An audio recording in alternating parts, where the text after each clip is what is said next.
Hello viewers, how are you. उम्मीद है आप सब ठीक ठाक होंगे, खैरियत से होंगे। डॉक्टर शाला व्लॉग में एक बार आपका इस्तकबाल, स्वागत, वेलकम।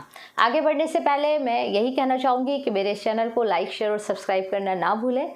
बेल आइकन ज़रूर प्रेस करें ताकि नोटिफिकेशंस आपको वक्त पर मिलते रहें। व्यूअर्स, मैं ये भी कहना चाहूँगी कि आपके वैल्यूएबल कमेंट्स हमारे लिए बहुत ज़्यादा इंपॉर्टेंट होते हैं, हमें मोटिवेट करते हैं ऐसे ही ब्लॉग्स बनाने के लिए।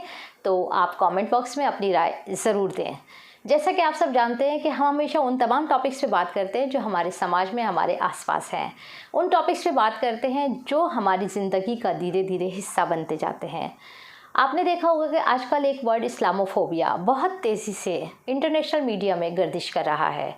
हर शख्स अपने अल्फाज के अंदर कहीं ना कहीं इस लफ्ज़ का इस्तेमाल करता है। तो हमारे बहुत सारे व्यूवर्स ने कहा कि क्यों ना अगला व्लॉग आप इस्लामोफोबिया पर बनाएं और ये बताएं कि इस्लामोफोबिया क्या है। तो उन तमाम लोगों की डिमांड पर मैं आज का ये ब्लॉग जो है इस्लामोफोबिया के बारे में ही लेकर हाजिर हुई हूँ। मैं ये बताना चाहती हूँ कि लफ्ज़ इस्लामोफोबिया बहुत तेज़ी के साथ और बड़ी ही स्पीड के साथ फैला है, ठीक उसी तरह से जिस तरह से इस्लामिक टेररिज्म या जिहाद लफ्ज़ इंटरनेशनल मीडिया ने फैलाया। इस्लामोफोबिया का मतलब ये होता है कि मुसलमानों की तमाम तर हरकत व सकनात यानी उनकी एक्टिविटीज़ को इस तरह से पेश करना और दूसरे लोगों को उनके बारे में ये बताना कि इस्लाम मज़हब सिर्फ तलवार की नोक से फैला है और मुसलमान जो होते हैं वो बड़ी बड़ी दाढ़ियाँ रखकर सिर्फ जिहाद करते हैं। और उनकी नज़र में जिहाद का मकसद ये होता है कि जो लोग इस्लाम मज़हब नहीं मानते उन सब की गर्दन काट दी जाए और उनकी तमाम एक्टिविटीज़ को दहशत से जोड़ दिया जाता है। यहाँ मैं एक छोटी सी मिसाल यही दूंगी कि जब कोई हमारे घर के दरवाजे पर आता है, बाई फोर्स हमारे घर पर कब्ज़ा कर लेता है, फोर्सिबली हम पर, और हमको उस घर से बेदखल कर देता है। अब अगर हम अपने हक़ के लिए लड़ते हैं तो क्या आपकी नज़र में वो दहशत होगी? ये फ़ैसला आप करेंगे। ठीक यही हाल फ़लस्तीन का है। मैं ज़्यादा फ़लस्तीन और इसराइल की बहस में नहीं पढ़ना चाहती, सिर्फ एक एग्ज़ाम्पल के ज़रिए आपको बताना चाहती थी कि अगर कोई भी शख्स आप पर हमला करता है और अगर आप अपने आप को डिफेंस के तौर पर कोई भी एक्टिविटीज़ आप अपनाते हैं और दूसरे लोग उसको आपकी दहशतगर्दी कह दें, तो ये फ़ैसला बाकी लोग करते हैं कि क्या सही है क्या गलत है। ठीक इसी तरह से इस्लाम मज़हब का नाम लेकर जिहाद लफ्ज़ को गलत मॉडिफाई करके मुसलमानों के ख़िलाफ़ इस कदर नफ़रत इस इंटरनेशनल मीडिया ने फैला दी कि हर इंसान उनको एक डर और खौफ की नज़र से देखता है। उनको ऐसा लगता है कि अगर हमने इनको नहीं मारा तो ये हमको मार देंगे। हम जिस सरज़मीन पर हैं यानी हिंदुस्तान में भी ये लफ्ज़ बहुत तेज़ी के साथ गर्दिश कर रहा है और हर शख्स अपनी बातों में लफ्ज़ इस्लामोफोबिया इस्तेमाल करके सिर्फ़ और सिर्फ मुसलमानों से उनकी जो सरज़मीन है उससे हुब्बुल वतनी का सर्टिफिकेट यानी कि वो अपने देश के लिए कितनी ज़्यादा देशभक्ति रखते हैं ये मांगने की कोशिश करता है। हालांकि देशभक्ति और हुब्बुल वतनी ऐसी चीज़ होती है जो कभी इसका कोई पैमाना नहीं है कि हम इसको कैसे नापें। अगर इसका पैमाना है तो जंग आज़ादी के अंदर हम वो पैमाना दे चुके, वो पैमाना भर चुका है, बाहर छलक चुका है जितनी कुर्बानियाँ हम मुसलमानों ने दी हैं। और यहाँ लफ्ज़ मुसलमान इसलिए इस्तेमाल करना ज़रूरी हो जाता है क्योंकि लोग इसी लफ्ज़ को इस्लामोफोबिया से जोड़ते हैं। मैंने ये देखा है कि सोशल मीडिया पर बहुत सारे ग्रुप ऐसे बैठे हुए हैं जो मुस्लिम हैं, मुसलमान हैं, लेकिन वो ख़ुद इस्लामोफोबिया का शिकार हैं। अब आपको मेरी ये बात बड़ी अजीब सी लग रही होगी कि मुसलमान ख़ुद इस्लामोफोबिया का शिकार हैं। उसकी वजह है क्योंकि वो लोग, वो पूरा एक तबका, पूरा एक ग्रुप, काफ़ी बड़ी लोगों की मतलब काफ़ी बड़ी तादाद है और उसके जो लीडरशिप है या जो लोग उसको लीड कर रहे हैं या जो उनको प्रमोट कर रहे हैं वो लोग भी नाम नेहात मुसलमान हैं और उन लोगों के सिर्फ नाम मुस्लिम हैं। मुझे नहीं मालूम कि उन्होंने कलमा पढ़ा है या नहीं पढ़ा है। वो ईद मनाते हैं, वो बकरीद मनाते हैं, लेकिन उनकी तमाम तर एक्टिविटीज़ ऐसी हैं जिनको तो मुसलमान तो क्या हम इंसानियत के दायरे में भी नहीं रख सकते। ये वो लोग हैं जो किसी भी मज़हब को एक शराब की बोतल के बदले बदनाम कर सकते हैं। ये वो लोग हैं कि उसी शराब की बोतल को पीने के बाद किसी भी इंसान का ये कहकर कत्ल कर सकते हैं कि वो मुसलमान है। मुझे याद आ रहा है कि बहुत पहले एक ईटीवी पर कुछ इंटरव्यूज़ हुआ करते थे, तो उस टाइम में मैं भी उसमें कभी कभी एज ए पैनलिस्ट चली जाया करती थी। तो मैं नाम नहीं लेना चाहूँगी, एक बड़ी अजीम और बहुत बड़ी शख्सियत हैं जिन्होंने बहुत बाद में बीजेपी ज्वाइन की, और बीजेपी ज्वाइन करने के बाद वहाँ से बहुत ज़्यादा उन्होंने बेनिफिट भी उठाए। उनका एक पूरा सियासी पूरा का पूरा एक सियासी कैरियर रहा है, और उस सियासत में भी उनका बड़ा नाम रहा है। इस्लाम मज़हब पर जब भी बात होती थी तो अक्सर करके वो उस डिबेट में आया करते थे।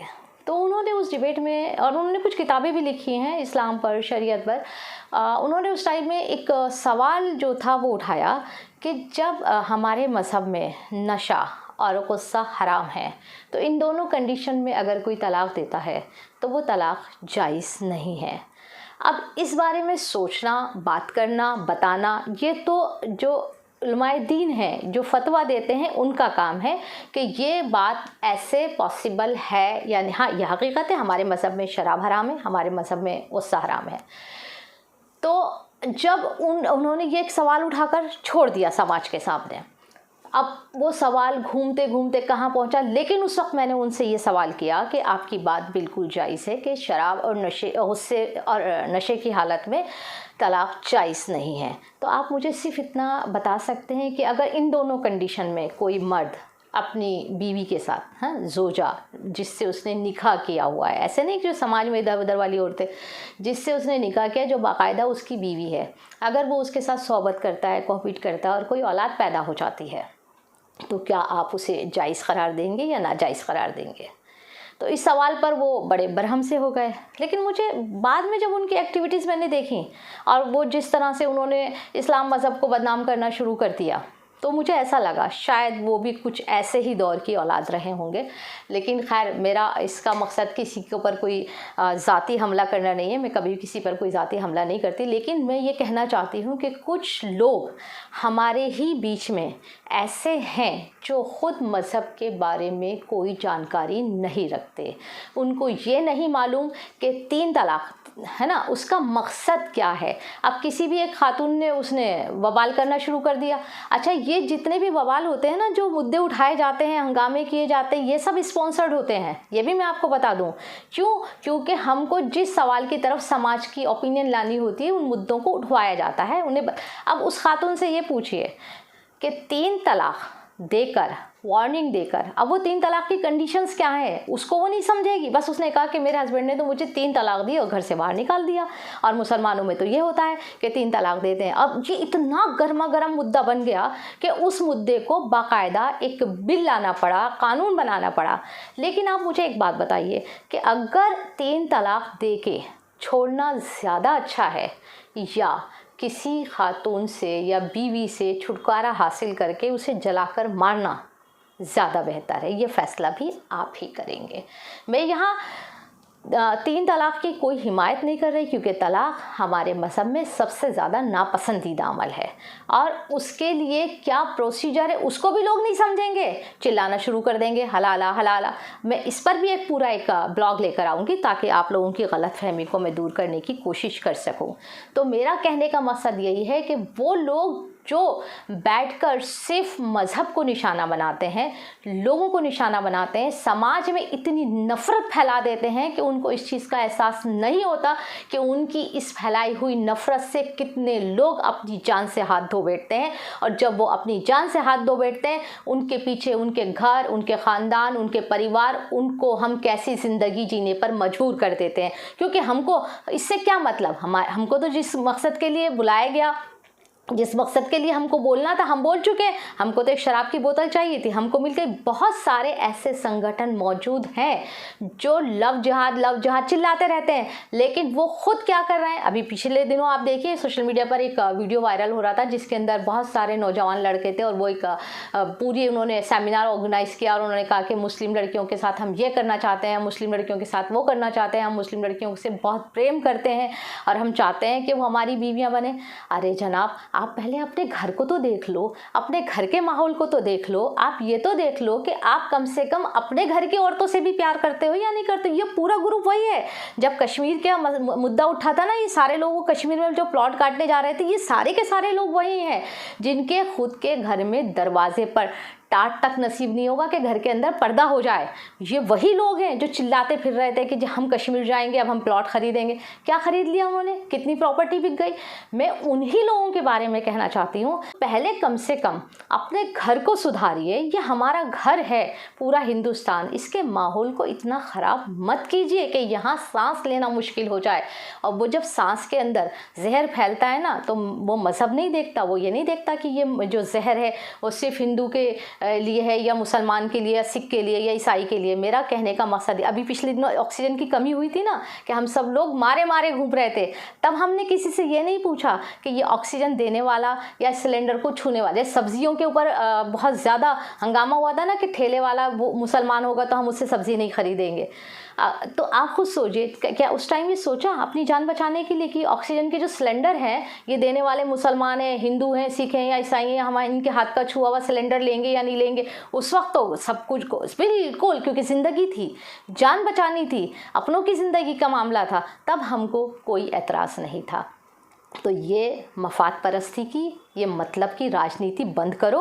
और इस तरह बैठकर सिर्फ ये मत सोचो कि अगर हमें यूट्यूब पर मशहूर होना है और मुसलमानों को हम बुरा भला कहकर या गालियां देकर हम मशहूर हो जाएंगे। ये बहुत गलत तरीका है किसी को भी इस तरह से निशाना बनाना, क्योंकि आपके अल्फाज किस तरह इस समाज में जहर घोलते हैं और वो जहर लोगों की ज़िंदगी उनसे छीन लेते हैं। इसका अंदाज़ा आपको नहीं है। इसका अंदाज़ा जब होता है जब हम खुद उसका शिकार होते हैं। तो ऐसे ही जलते हुए मुद्दों के साथ एक्सप्लेनेशन, रिपोर्ट्स, रिव्यू, तज्जिए लेकर हाजिर होते रहेंगे। तब तक के लिए खुदा हाफिज़।